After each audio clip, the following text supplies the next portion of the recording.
이 영지주의는 역사를 불문하고 또 아니면 또 상황을 불문하고 우리들 마음 가운데 있는 그런 것입니다. 여러분들께 유인문을 나눠드렸습니다. 이 영지주의라기보다도 아까 조금 전에 찬송을 하면서 우리 삶 가운데 여러 가지 안목의 정욕과 육신의 정욕과 그 다음에 이생의 자랑이 매일같이 누구에게나 다가옵니다. 그러나 우리 마음 가운데는 예수님을 우리의 주님으로 모시는 그런 마음이기 때문에 항상 우리들은 외적인 상황과 그 다음에 내적인 믿음의 갈등 가운데 지내고 있습니다. 여러분들 그림 1번을 보아주시기 바랍니다. 이 히브리서는 저도 히브리서를 읽으면서 굉장히 여러 차례 감탄을 했습니다만 히브리서를 이해하려면 구약에 대한 완전한 지식이 있어야 됩니다. 그리고 또 더불어서 신약에 대한 또한 그 지식이 있어야 됩니다. 신약과 구약을 이렇게 아주 광범위하게 아우르고 있는 책이기 때문에 그렇습니다. 이 히브리서는 누가 기록했는지 알지 못하지만 그러나 한 가지 분명한 것은 초대교회 때 예루살렘에서부터 복음이 동쪽으로 그리고 서쪽으로 남쪽으로 북쪽으로 전달이 되었을 것입니다. 그러나 하나님께서 우리 세계 역사를 통해서 역사하시는 것은 아마도 복음이 로마로 팍스 로마로 이렇게 가면서 그것이 아마 하나님께서 원하시는 길이었다라고 생각을 합니다. 그런데 여러분 잘 아시는 것처럼 로마는 정치적으로는 로마가 지배하고 있었지만 문화적으로는 헬레니즘의 영향하에 있었습니다. 헬레니즘은 아테네를 중심으로 한 그런 그리스 사상이 되겠지요. 그래서 이 헤브라이즘 오로지 이 예수를 통한 이 구원이라는 이 말씀이 헬레니즘 영역으로 전파될 때 거기에는 굉장히 많은 갈등이 있었습니다. 그리고 심지어는 이 갈등이 있기 때문에 내적으로 그 말씀을 전하는 사람들의 그 마음 가운데 여러 가지 유혹이 있었을 것이고요. 또 경우에 따라서는 이 환란과 또 그에 따른 좌절이 있었을 것입니다. 초대교회는 주로 복음의 전도자들이 유대인들이었습니다. 그러기 때문에 이와 같이 이렇게 좌절하고 이렇게 유혹에 쉽게 넘어가는 이 유대인 전도자들에게 예수님께서 말씀하신 분이 구약에 나와 있는 예언되어 있는 그분이다. 제가 2주 전인가 1월 중순에 말씀을 드렸습니다만 이 복음은 성경에 기록된 예수님의 관계에 대한 말씀입니다. 그 말씀이 예수라는 이름이 직접적으로 드러나든 드러나지 않든 구약과 신약은 복음입니다. 그래서 왜냐하면 어디를 보든지 다 예수로 말이 되기 때문에 그렇습니다. 이를테면은 레위기에 나와 있는 이 5가지 제사 그리고 7 절기 여러 가지 그런 것들이 다 예수님의 관계에 되는 얘기입니다. 그렇기 때문에 이 복음을 전하고 있는 유대인 전도자들에게 이 사람들아 레위기를 통해서 모세오경을 통해서 선지서를 통해서 그 다음에 시편을 통해서 특히 이 히브리서는 시편에 대한 인용이 굉장히 많이 있습니다. 그 분이 바로 이분이다라는 것을 확신을 시켜줘야 될 그런 필요가 있었습니다. 그래서 그것이 이 히브리서가 기록된 아마 배경이 될 거라고 생각합니다. 가장 중요한 것은 예수님께서는 하나님의 아들이시면서 그렇기 때문에 신성이 있고 그리고 동시에 우리와 똑같은 혈과 육을 입은 인성을 가지고 있는 것이다라는 그 2가지 점이 이 히브리서에 굉장히 어떤 강조점이 될 거라고 생각합니다. 왜냐하면 그 당시 초대교회 복음이 전파되는 바로 그 무렵부터 이단들의 활동이 시작됐습니다. 마치 알곡과 가라지, 이 알곡의 씨앗이 뿌려지는 그때 가라지의 씨앗도 같이 뿌려졌던 것입니다. 자, 그러면 우선 본론에 들어가기 전에 히브리서가 주고 있는 바에 대해서 보도록 하겠습니다. 여러분들 요인물 1페이지 중간을 보고 계십니다. 오늘 목사님께서 이렇게 봉독해 주신 그 말씀 이전에 몇 가지 더 있는데 그것은 히브리서 1장 2절로 3절까지 예수님에 대한 그런 예수님이 하나님이다라는 것을 이렇게 7가지에 걸쳐서 말씀을 하고 계십니다. 그 7가지는 다시 2가지로 나누어지는데, 첫 번째는 예수님과 하나님과의 관계에 관계되는 말씀입니다. 두 번째는 그러면 예수님은 누구인가? 2가지 토픽으로 나누어지는데, 첫 번째 예수님과 하나님과의 관계에 대해서 예수님은 만유의 상속자다. 다시 말하면 하나님의 상속자다라는 얘기죠. 그리고 두 번째로는 예수님은 이 온 우주를 창조하신 창조자이시다. 그리고 예수님은 하나님의 영광의 광채이시다. 그 광채라는 단어는 예수님 자체가 하나님의 광채를 드러낸다고도 볼 수 있고, 예수님을 통해서 하나님의 광채가 우리한테 반사되어 온다라고도 볼 수 있습니다. 그 다음에 예수님은 하나님의 그 본체다. 여기서 쓰고 있는 헬라어가 휘포스타시스. 제가 1월 중순에 주일 설교할 때 휘포스타시스 이 단어가 신약에 5군데 가량 나오는데, 그 중에 한 군데가 히브리서 11장 1절이라고 말씀드렸습니다. 믿음은 소망되어져 왔던 것들에 대한 휘포스타시스다라고 제가 말씀을 드렸습니다. 그 다음에 예수님은 누구인가? 그러면 그 3가지에 나오는데, 그의 능력의 말씀으로, 여기서 말씀은 로고스가 아니고 레마입니다. 다이나믹한 거죠. 그 만물을 붙드신다. 그래서 예수님은 이 온 우주 역사를 섭리하시고 인도하신다라는 것을 말씀합니다. 그 다음에 죄를 정결케 하는 일을 하시고, 이것은 이걸 원어적으로 보면은 예수님 자신이 스스로 자기 몸을 대속제물로 드리셨다라는 것입니다. 그 다음에 7번째, 높은 곳에 계신 지극히 크신 하나님 우편에 앉아 계셨느니라. 이것은 지난 수주일 동안 예수님께서 소요리 문답 가운데 예수님의 비하의 신분, 승기의 신분이죠. 여러분 기억하실 거라고 생각합니다. 비하의 신분은 예수님이 천사보다 못한 신분으로 이 땅에 오신 것, 그리고 승기는 부활하셔서 하나님 우편에 앉아 계시는 것, 그것을 승기라고 합니다. 자, 그러면 지금까지 이 부분은 예수님의 신성, 예수님이 하나님이시다라는 것을 이렇게 7가지 다른 스펙트럼으로 말씀을 드렸습니다. 그 다음에 예수님의 인성, 예수님은 하나님인데 그 부분이 오늘 우리가 읽은 부분이 되겠습니다. 여기에서도 6가지 다른 그 말씀으로 이렇게 설명을 하고 있습니다. 오늘 14절부터 읽었지만 9절과 10절에도 또 말씀이 있습니다. 첫 번째 9절에는 하나님의 은혜로 말미암아 모든 사람을 위하여 죽음을 맛보셨다. 혈과 육을 입으시고 모든 사람을 위하여, 나를 위해서, 여러분들을 위해서 하나님이신 분이 죽음을 맛보셨다라는 얘기입니다. 두 번째로는 이 죽음을 통해서 구원의 창시자, 이 하나님의 아들이신 분이 우리의 그 구원의 창시자라는 얘기는 이 히브리서에는 구원의 창시자이면서 종결자라는 알파와 오메가라는 제가 말씀을 드렸습니다. 그 말씀이 계십니다. 그 다음에 14절 오늘 우리가 읽은 부분입니다. 여기서는 더 구체적으로 혈과 육에 속하였습니다. 이건 예수님께서 우리가 똑같은 사람이 되셨다는 얘기입니다. 이것은 왜 이렇게 했는가? 이것은 죽음을 통하여 죽음의 세력을 잡은 자, 곧 마귀, 이 아담의 범죄 이후에 사탄이 우리를 지배하게 되었습니다. 사탄이 우리를 지배하게 된 가장 강력한 무기는 죽음이었습니다. 왜냐하면 모든 사람은 죽음을 두려워하기 때문에 그렇습니다. 15절에 그래서 이 죽기를 무서워하는 사람들에게 죽음으로부터 해방시켜, 다시 말씀드리면 이 죽음 이후에 영원한 세계가 있다는 것을 말씀드리기 때문에 그렇습니다. 그 다음에 16절에 이와 같은 구속의 사역은 모든 사람을 위한 것이 아니고 아브라함의 자손들을 붙들어 주려 하십니다.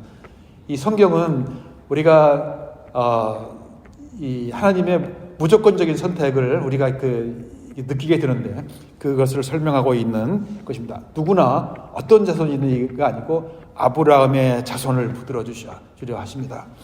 그 다음에 17절, 이 17절은 제가 굉장히 지금 좋아하고 평소에 어떤 좌우명처럼 생각하고 있는 말씀인데요. 이 부분은 제가 2월 마지막 주, 이달 마지막 주에 새벽 설교를 하도록 되어 있습니다. 그때 이 부분에 대해 이 말씀을 가지고 말씀을 드리려고 합니다. 그러나 잠깐 말씀을 드리면 형제들과 같이 되심이 마땅하다. 마땅하다는 얘기는 제가 1월 중순에 잠깐 말씀을 드렸습니다만 성경 가운데는 우리 죄의 빚 뜻을 갖는다는 그 내용들이 굉장히 많이 숨어져 있습니다. 형제들과 같이 드심이 마땅하다. 이 말씀은 형제들과 같이 드시면 빚을 갚는 것이다라고 해석할 수 있습니다. 이 직역하면 그렇게 나옵니다. 그 다음에 대제사장에 대해 우리 죄를 속량하려 하십니다. 속량하려 하신다는 이 단어는 지난번에 말씀드린 것처럼 법궤 뚜껑에 피를 뿌린다는 얘기인 것입니다. 그건 12달 마지막 주의 새벽 예배 때부터 다시 말씀을 드리겠습니다. 그 다음에 7번째, 예수님께서 시험을 당하고 고난을 당하셨은즉 시험받는 자를 능히 도우시느라. 얼마나 이게 은혜로운 말씀입니까? 예수님께서는 나와 똑같은 모습, 우리와 똑같은 모습으로 오셔서 여러 가지 가능한 시험을 당하셨어요. 그렇기 때문에 그분은 우리 심정을 잘 아십니다. 그래서 우리가 시험 가운데, 고통 가운데 그분께 도와달라고 이렇게 구하면 그분께서 도와주십니다. 자, 그러면 히브리서 그림 2번입니다. 여러분들 유인물 2페이지 상단부에 있습니다. 제가 이 그림을 그리면서 저 나름대로 굉장히 머리를 써서 그렸습니다. 여러분들 어떻게 생각하실지 모르겠지만 어떻게 하면 한 페이지에 히브리서가 무엇이라는 것을 표현할 수 있을까? 히브리서에는 네 부분에 대한 비교가 나옵니다. 첫 번째는 1장부터 2장까지 예수님과 천사와 비교를 합니다. 그러나 1장 4절에 보면 천사보다 월등하다. 그냥 월등히 뛰어난 것도 아니고 훨씬 뛰어나다고 얘기합니다. 비교가 되지 않지만 그러나 육과 혈을 입으시면서 천사보다 잠깐 동안 못하게 되셨습니다. 그리고 이제 그 천사와 예수님을 비교할 때 또는 이거는 우리가 그 전산부에서 또는이죠. 엔드가 아니고 또는 예수님과 천사 중에서 예수님이 우월하시고 그 다음에 3장부터 4장까지는 모세와 예수님과를 비교합니다. 그러나 성경은 3장 5절 6절에서 모세는 하나님의 집의 종이었고 예수님은 하나님의 집의 아들이었다. 아들과 종의 신분은 바꿀래야 바꿀 수 없는 거가 되겠죠. 그 다음에 제가 여기 표시는 안 했습니다만 예수님과 여호수아에 대하여 비교를 하고 있습니다. 참 놀라운 것은 여호수아는 예수님의 히브리식 발음입니다. 그 예수님과 여호수아를 비교하는데 문자 그대로 모세 오경에 의하면 여호수아는 이 약속의 백성을 언약의 땅, 약속의 땅으로 인도한 사람입니다. 그러나 그리하였을지라도 여호수아는 이 하나님의 백성을 안식으로 인도하지 못했다. 그러나 예수님께서는 예수님을 믿는 사람을 안식으로 인도하셨다라고 비교를 하고 있습니다. 제가 여기서는 표시를 안 했습니다. 자, 그 다음에 4장에서부터 10장까지 아주 굉장히 광범위하게 아주 다양한 방법으로 비교하고 있는 거 있는데 바로 그것은 예수님의 대제사장 되심입니다. 대제사장 되심에 대해서 이것을 비교하기 위해서 우리 땅에 있는 성소, 땅에 있는 성막을 이렇게 컨트롤하던 대제사장 아론의 반차, 아론의 후손들 중에서 레위의 후손들을 얘기하겠죠. 우리 육신적인 제사장에 대하여 얘기를 합니다. 그러나 예수님께서는 이 아론의 반차가 아니고 멜기세덱은 아브라함이 제가 1월 중순에 말씀드린 것처럼 이렇게 엄청난 대군을 치고 돌아올 때 하나님의 거룩한 성 살렘 왕 영원한 대제사장인 멜기세덱이 축복을 해주십니다. 그 멜기세덱의 반차, 멜기세덱의 그 길을 따라서 영원한 제사장이 되었다라는 것이 4장부터 10장에 걸쳐서 아주 폭넓게 있습니다. 여기에서 특별히 강조하고 있는 것은 예수님께서 육신의 모습으로 오셔서 이 지상에 있는 장막, 문을 통하고 그 다음에 번제단을 통하고 물두멍을 통하고 성소를 통하고 지성소를 거친 다음에 거기서 성소를 가르죠. 그 커튼을. 그리고 하늘에 오르셨다라고 얘기합니다. 하늘 성소. 그래서 예수님은 이 지상에서 육신의 옷을 입고 이 땅에 있는 장막의 역할을 하시고 그리고 하늘에 올라가셔서 이 하나님 우편에 앉아 계신다. 하늘 성소에 계신다는 얘기죠. 그리고 이 아브라함의 후손들을 위해서 중보하고 계신다. 중보, 메테시스. 그것은 중보는 그 성령이 아니고요. 이 하나님과 인간 사이에 중개자가 되셔서 이렇게 그와 같은 중개자의 역할을 하고 계신다라고 말씀을 하고 계십니다. 여러분들 그림 3번 유인물 2페이지 중간에 제가 그래프를 그렸습니다. 저는 이제 평생을 이렇게 엔지니어로 자라와서 어떤 것이 계속 반복되어 나오면 거의 본능적으로 그림을 그립니다. 지금 그림 3번에 대제사장이라는 용도, 신약 성경에 나오는 대제사장이라는 단어를 다 뽑아가지고 거기서 어디에 어떻게 쓰여 있는가를 이렇게 보였습니다. 사복음서에 나와 있고요, 사도행전에 나와 있습니다.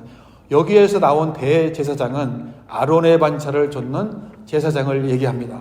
그러니까 이 땅에 있는 성소, 성전의 제사장을 얘기하는 거가 되겠죠. 그런데 히브리서는 이 대제사장이라는 단어가 제일 많이 나오고 있으면서, 그리고 특이하게도 이때 나오는 대제사장은 무려 11번에 걸쳐서 예수님을 지칭하고 있는 것을 우리가 볼 수 있습니다. 다시 말하면, 그렇기 때문에 히브리서의 주제는 육신을 입고 이 땅에 오신 예수님은 바로 하늘 성소에 계시는 제사장이다. 그렇게 우리가 결론을 만들 수가 있는 것입니다. 구약에 나온 제사장이 여러 역할이 있죠. 여러분들 잘 아시는 것처럼 선지자와 제사장이 있습니다. 선지자는 하나님 관점에서, 제사장은 우리 인간의 관점에서 우리 연약함을 하나님께 올려드리고 우리의 부지불식간에 지은 죄를 하나님으로부터 속죄함을 받는 백성을, 성도를 대표하는 사람이라고 볼 수가 있습니다.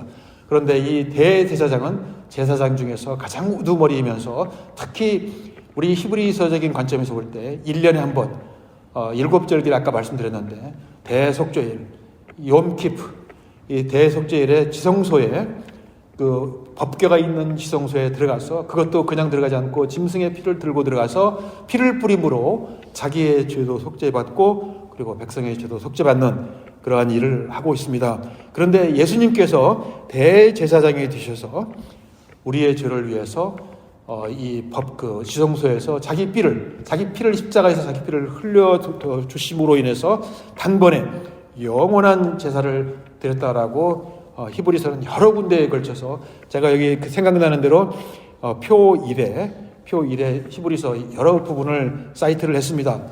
이 지상에 있는 아론의 반차의 제사장은 그 자신이 죄인이고 그 자신의 한계가 분명한 그런 사람이기 때문에 완벽한 제사를 드릴 수가 없습니다. 그렇기 때문에 매년 같은 제사를 반복해서 드려야 되지만, 하나님이신 예수님께서는 이 단번에 완전한 제사를 드리고 하늘에 오르셨다라는 것이 히브리서가 주고 있는 얼마나 따뜻한 말씀인지 모르겠습니다.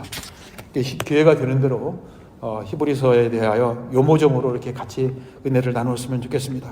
자, 그러면 오늘의 주제인 영지주의에 대하여 들어가도록 하겠습니다. 지금 시간이 대략 저한테 주어진 시간이 한 20분가량 되는데요. 그 시간 동안에 가능하면 간략하게, 그러나 이 영지주의라는 이 토픽이 그렇게 쉽지가 않습니다.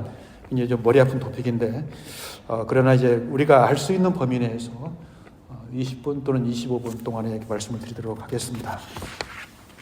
여러분들 요인물 2페이지 하단 부분에 있는 헬라의 이원론에 대하여 봐주시기 바랍니다. 이원론은 두 가지의 어떤 원천이 있다라는 얘기가 되겠죠. 우리 성경은 일원론입니다. 영육이 같이 있는 거죠. 그러나 헬라어의 이원론은 영과 육은 분리되어 있다. 그러나 영은 선하고 육은 악하다. 그런데 이 선한 영이 악한 육 안에 갇혀 있다라는 것이 이원론의 가장 중심 사상입니다.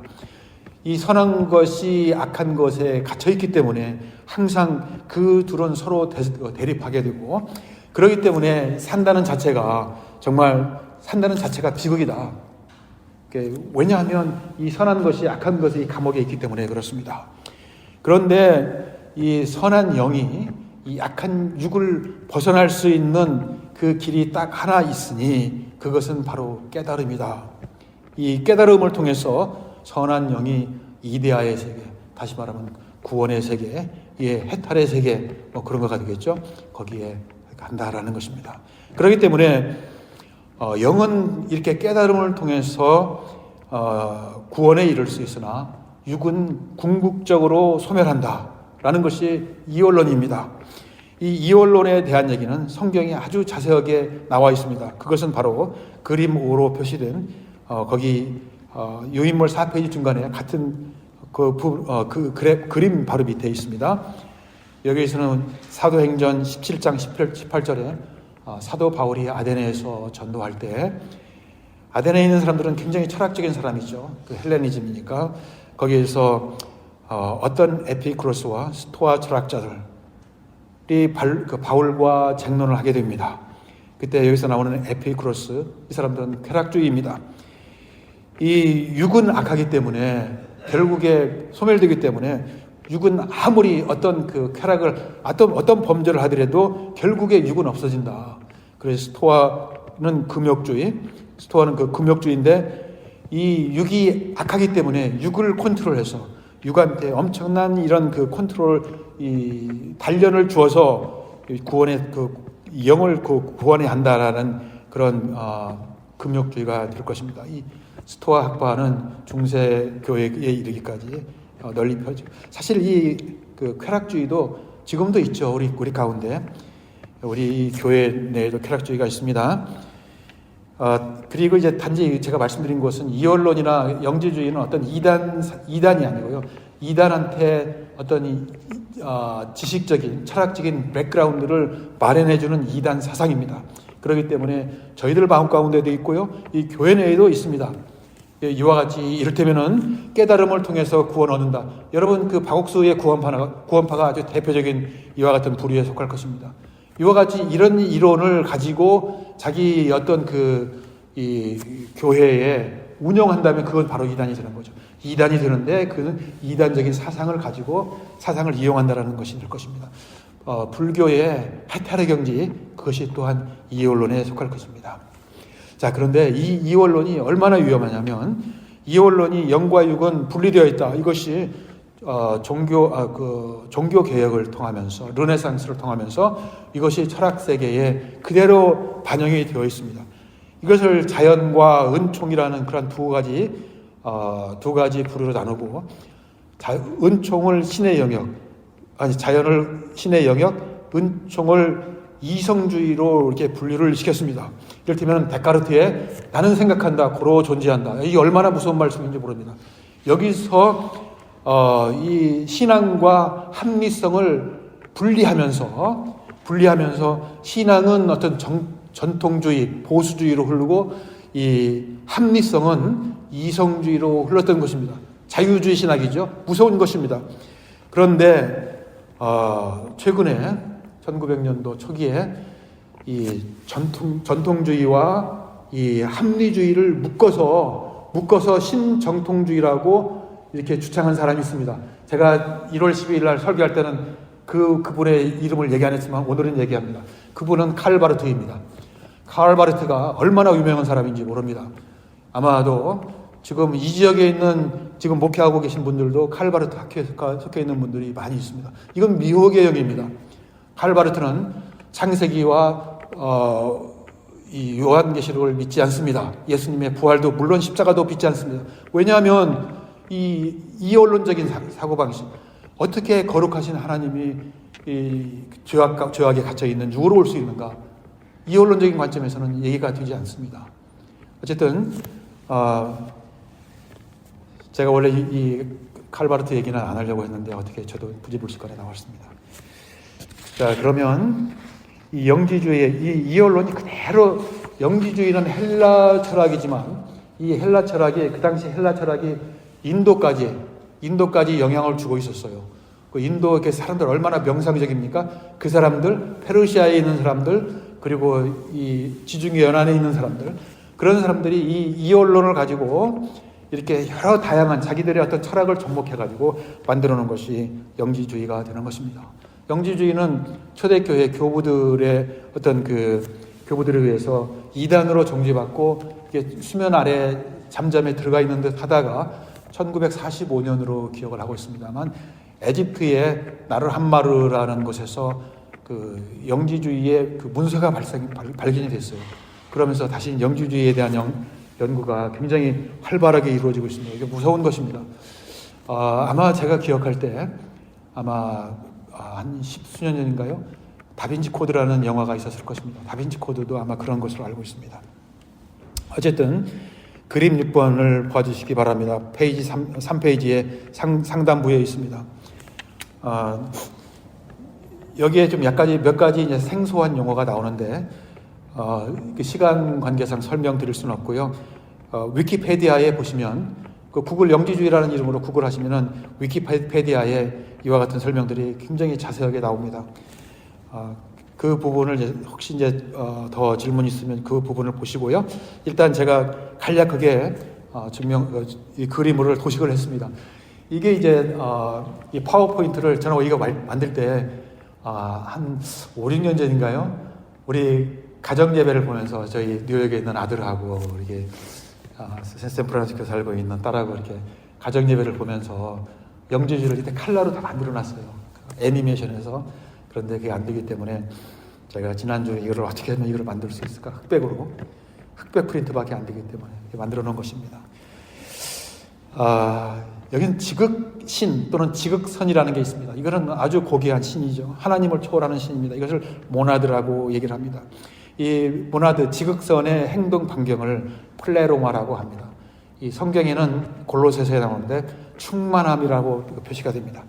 이 지극선이 이온, 남자 이온과 여자 이온, 이걸 또 아이온이라고도 합니다.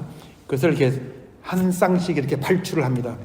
그런데 어느 순간에 이 소피아라는 이 여자 이 아이온이, 이 소피아는 지혜입니다. 지혜라는 이 아이온이 이렇게 이 플레로마 밖에 나와서 누구와 알 수 없는 관계를 통해서 사생아를 낳습니다. 그 사생아가 데미우르고스입니다. 데미우르고스가 성경에 나오는 조물주 하나님이 되는 것입니다. 얼마나 무서운 얘기입니까? 이 데미우르고스를 영어로는 데미얼즈라고 얘기를 표현을 합니다. 이 데미우르고스가 조물주가 되어서 세상과 사람을 창조했습니다. 이때 사람을 창조할 때 사람 마음 안에 이 플레르마의 씨앗을 주었습니다. 그러기 때문에 이 사람들은 자기의 본향, 이 아주 그 이데아의 세계를 이렇게 그리워하면서 고통 가운데 지내고 있는 것입니다. 그런데 이 모나드로부터 또 하나의 이성과 진리라는 이온이 나오고 그 이온이 나온다는 얘기를 보통 신학에서는 발출이라고 합니다. 이 이온과 진리가 그리스도라는 하나의 이온을 발출을 하게 됩니다. 그 그리스도가 바로 예수인 것입니다. 그 예수가 이 데미우르고스의 고통 가운데 있는 사람들에게 와서 얘들아 너희는 이와 같이 신비스러운 지식을 알면 이 플레로마의 세계에 갈 수 있다, 돌아갈 수 있다라고 이 신비로운 지식을 강조하는 것입니다. 이런 측면에서 볼 때 헬라의 이원론과 아주 비슷하다고 할 수 있습니다. 그러나 다시 말씀드리면 이 영지주의는 헬라의 이원론처럼 그렇게 단순하지 않고요. 각 지역마다 독특한 철학이 반영되어 있기 때문에 약간은 다를 수가 있겠지만 그러나 이 모나드와 플레르마, 데미우르고스 또 이 그리스도 이 부분은 거의 일치하고 있습니다.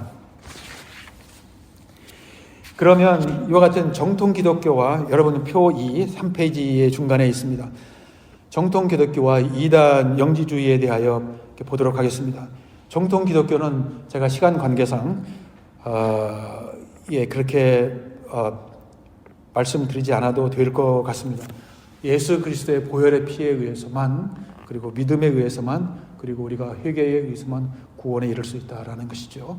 그러나 영지주의는 기본적으로 헬라의 이원론을 태도로 하고 기초로 하고 있기 때문에 육은 악하고 영은 선하다. 그렇기 때문에 이 선한 영이 악한 육을 입고 올 수가 없다. 그렇기 때문에 그리스도의 인성은 인정할 수 없다라는 것이 되는 거죠. 그 이원론이나 영지주의의 관점에서 단지 뭐냐면 정통적인 이런 회개와 믿음과 회개에 의한 그런 구원보다도 개인적인 영적인 지식을 강조합니다. 그렇기 때문에 이 정통 기독교의 기독론과 구원론을 부정하고 있는 것입니다. 그렇게 될 수밖에 없죠. 그렇죠? 우리가 헬라 이원론을 안다면 정통 기독교의 기독론과 구원론을 얘기할 수가 없을 것입니다. 이 언론의 그 영향하에 있는 자유주의 신학도 우리가 그와 같은 똑같은 관점에서 볼 때 정통 기독교 오소독스의 기독론과 구원론을 인정할 수가 없습니다. 단지 영지주의 그 이데아 또는 그 지식, 그노시스, 지식에 의해서 구원을 얻을 수 있는데, 그것을 우리가 오늘날에 볼 때 절대적인 구원을 위한 절대적인 요인으로 직통계시 또는 소수만이 가질 수 있는 신비적인 그 직접적인 계시를 통해서 우리가 구원에 이를 수 있다라고 얘기를 합니다. 다시 말씀드리면 영지주의의 가르침은 죄와 회개를 통한 그런 그 구원이 아니고 환상과 깨달음을 통한 그런 구원이라는 점을 제가 누차 강조합니다. 그렇기 때문에 그 영지주의는 미혹하는 자이고 그리고 적그리스도가 되는 것입니다. 그 표 3에 영지주의와 기독론에 대하여 간단하게 표시를 했습니다. 정통교회, 오소독스 교회에서는 예수님의 신성과 인성을 모두 인정을 합니다. 그러나 영지주의와 현대 많은 교회들은 예수님의 신성은 인정하지만 인성은 부정합니다. 예수님의 십자가의 죽으심을 부정하는 것입니다.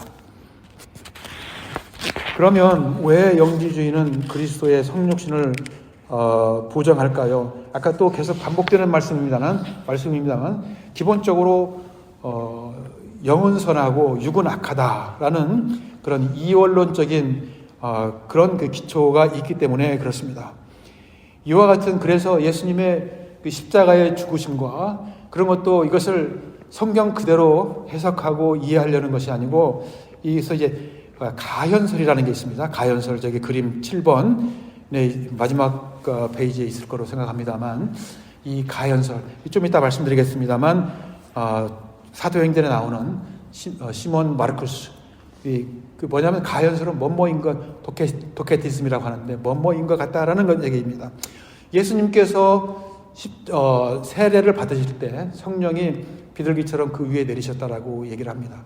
그때 하나님의 영이 예수님께 들어갔고 예수님이 십자가에서 돌아가시는 그 전에 예수님의 영은 나왔다, 하늘로 올라갔다라는 것입니다. 그렇기 때문에 예수님은 육을 입고 있었지만 육을 입은 사람처럼 보였을 것이다. 육을 입은 하느님으로만 보였다라는 것이죠. 그래서 이와 같이 뭐뭐인 것처럼 보인다라는 것입니다. 이것을 이 마르시온주의 초대교회에 나왔던 그 이단의 큰 종파 중에 하나입니다. 그런데 오늘날도 이와 같은 이와 같은 주장을 하는 것을 우리가 많이 들을 수 있습니다. 그러나 천만에요. 성경은 분명히 말씀하십니다. 예수님께서 잉태되는 그 순간부터 성령으로 잉태되셨습니다. 그렇죠? 예수님은 탄생하실 때부터 하나님이셨습니다. 죽을 때까지 하나님이셨습니다. 성경은 분명하게 예수님의 인성에 대하여 말씀을 하고 있는 것입니다. 그러면 이제 마지막으로 성경에 나와 있는 영지주의에 대하여 잠깐 이게 우리가 같이 보시면서 말씀을 정리하도록 하겠습니다. 성경에는 물론 영지주의라는 그 단어는 등장하고 있지 않습니다. 그러나 영지주의라는 이 이단 사상이 성경 이 복음이 전파될 때부터 같이 들어왔습니다. 예수님께서 말씀하시듯이 이 알곡의 씨앗이 뿌려질 때 가라진 씨앗도 같이 뿌려졌습니다. 첫 번째는 니골라당이라는 그런 영지주의가 있습니다. 이 니골라라는 사람은 사도행전 6장에 나오는 초대교회의 6 집사들 가운데 한 사람입니다. 그런데 이 니골라라는 분에 대하여는 이렇게 조금 설명을 더 하고 있는데, 유대교에 입교했던 안디옥 사람 니골라라고 표현을 하고 있습니다.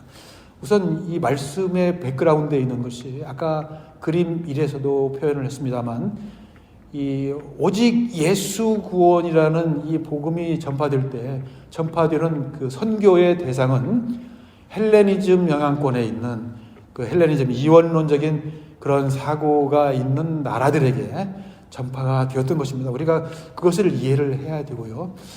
아까 목사님 찬송 부르시면서 이렇게 우리 내적으로 볼 때 내 마음 가운데 있는 이 복음의 고백이, 신앙의 고백을 가지고 내 스스로 살아가지만 내 스스로 살아가는 이 주변은 헬라 문화로 가득 차 있는 것입니다. 그렇기 때문에 안목의 정욕과 육신의 자랑과 육신의 정욕과 이생의 자랑이 가득한 곳에 살고 있는 것입니다. 그렇기 때문에 우리는 때로는 좌절도 느끼고 또 이렇게 여러 가지 감정을 느낄 수 있습니다만 우리가 그런 쪽으로 이렇게 또 이렇게 적용을 하면서 볼 수가 있습니다.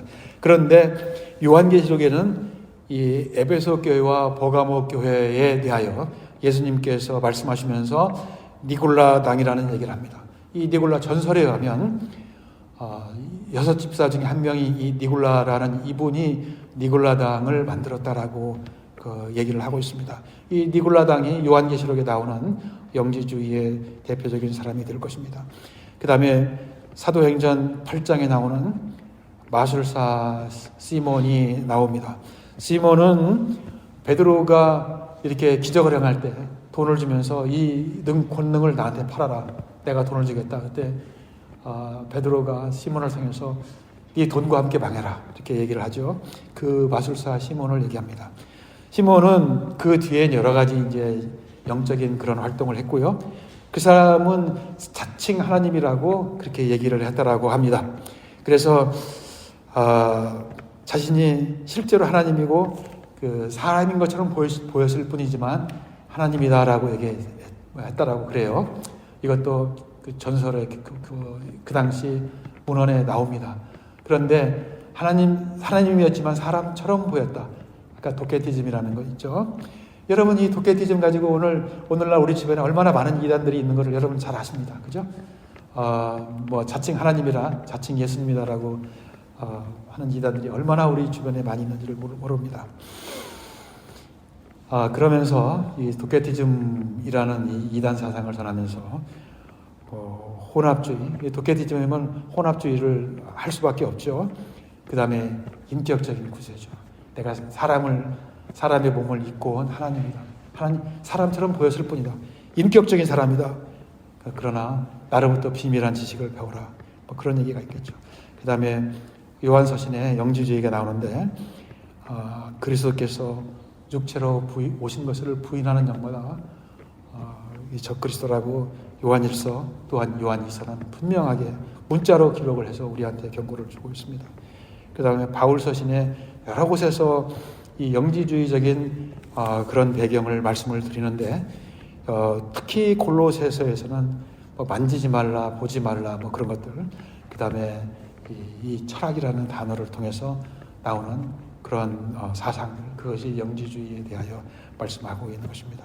그 다음에 베드로후서, 특히 베드로후서는 우리가 지난주인가요? 저지난주인가요? 이 소아시아 지방이 흩어져 있는 성도들에게 너희가 이와 같은 어려움 가운데 있다. 거기서 주로 제 기억으로 소아시아 가운데 있는 이단들은 예수님의 재림을 부인하고 예수님의 대속의 죽으심도 이렇게 부정하는 그런 영지주의적인 그런 패턴을 따르고 있습니다. 그리고 유다서에도 같이 이렇게 영지주의적인 그런 백그라운드가 있습니다. 이 영지주의는 우리가 이 교과서 아니면 이 구글을 통해서 우리가 더 배울 수 있습니다. 그것은 우리가 문자적으로 지식적으로 배울 수 있지만 그러나 영지주의는 이 복음이 전파되는 그 시점부터 지금까지 계속 진화되고 발전하고 있는 이단 사상입니다. 아까도 계속 반복해서 말씀드립니다만 영지주의는 이단이 아니고요. 이단들에게 어떤 지식적인 백그라운드를 제공해주고 있는 철학 사상입니다. 그렇기 때문에 영지주의는 내가 신앙생활을 잘하고 정말 성경적으로 믿으려고 하는 내 마음 가운데도 있고 그리고 우리 교회 가운데도 있고 누구에게나 있을 수 있습니다. 그러나 우리는 가능하면 우리가 이것을 안다면 내 마음 가운데 혹시 이와 같은 요소가 자리 잡고 있다고 생각하면 우리가 얼른 성령님 도와주세요. 이렇게 말씀을 기도를 해야 될 줄로 압니다. 우리는 그럼에도 불구하고 우리가 이 영지주의나 이원론은 미혹의 영입니다. 여러 다른 형태로 미혹의 영들이 우리를 침투하려고 하고 우리 마음 가운데 있습니다. 그때마다 우리가 이 영지주의, 오늘 제가 부족하게 이렇게 간략하게 말씀을 드렸습니다만 이와 같은 생각들이 우리 마음 가운데 있으려고 할 때는 하나님 도와주세요. 제 연약함을 보아주십시오. 특히 이 말씀도 드려야 되겠네요. 영성기도, 관상기도, 그런 거 있죠. 천주교에서 있는 그런 영성훈련이라든가요. 그런 거 저는 그걸 나쁘다고는 얘기하지 않습니다. 그러나 굉장히 우리가 아주 쉽게 넘어갈 수 있는 그런 영향이 있습니다. 그래서 조심하시면 좋을 것 같습니다. 기도하고 마치겠습니다. 하나님 감사합니다. 참으로 이 히브리서를 제가 생각할 때 히브리서가 얼마나 놀라운 하나님의 말씀인지 정말 지금도 엄두를 낼 수 없을 정도로 크고 놀라우신 하나님 말씀인 것을 고백합니다. 아버지 하나님, 이 말씀 가운데 육신으로 오신 우리 신 인성을 가지신 하나님이신 예수님, 그분에 대하여 제가 부족한 입술을 들어서 말씀을 드렸습니다. 아버지 하나님, 또 그것을 부정하면서 우리 가운데 계속 우리를 유혹하고 있는 이단 사상인 이원론, 그 다음에 또 영지주의와 기타 그 유사한 그런 이단 사상들에 대해서 제가 이 부족한 입술을 통해서 말씀을 전했습니다. 아버지 하나님, 제가 드린 말씀이 부족하오니 성령님 도와주시고 아버지 온전케 하여 주시고 바르게 이해할 수 있도록 하셔서 저희가 이 하늘나라에 이를 때까지 하나님 이 이단의 유혹에 휩쓸리지 않는 그런 신앙생활을 할 수 있도록 도와주시옵소서. 예수 그리스도 이름으로 기도하옵나이다. 아멘.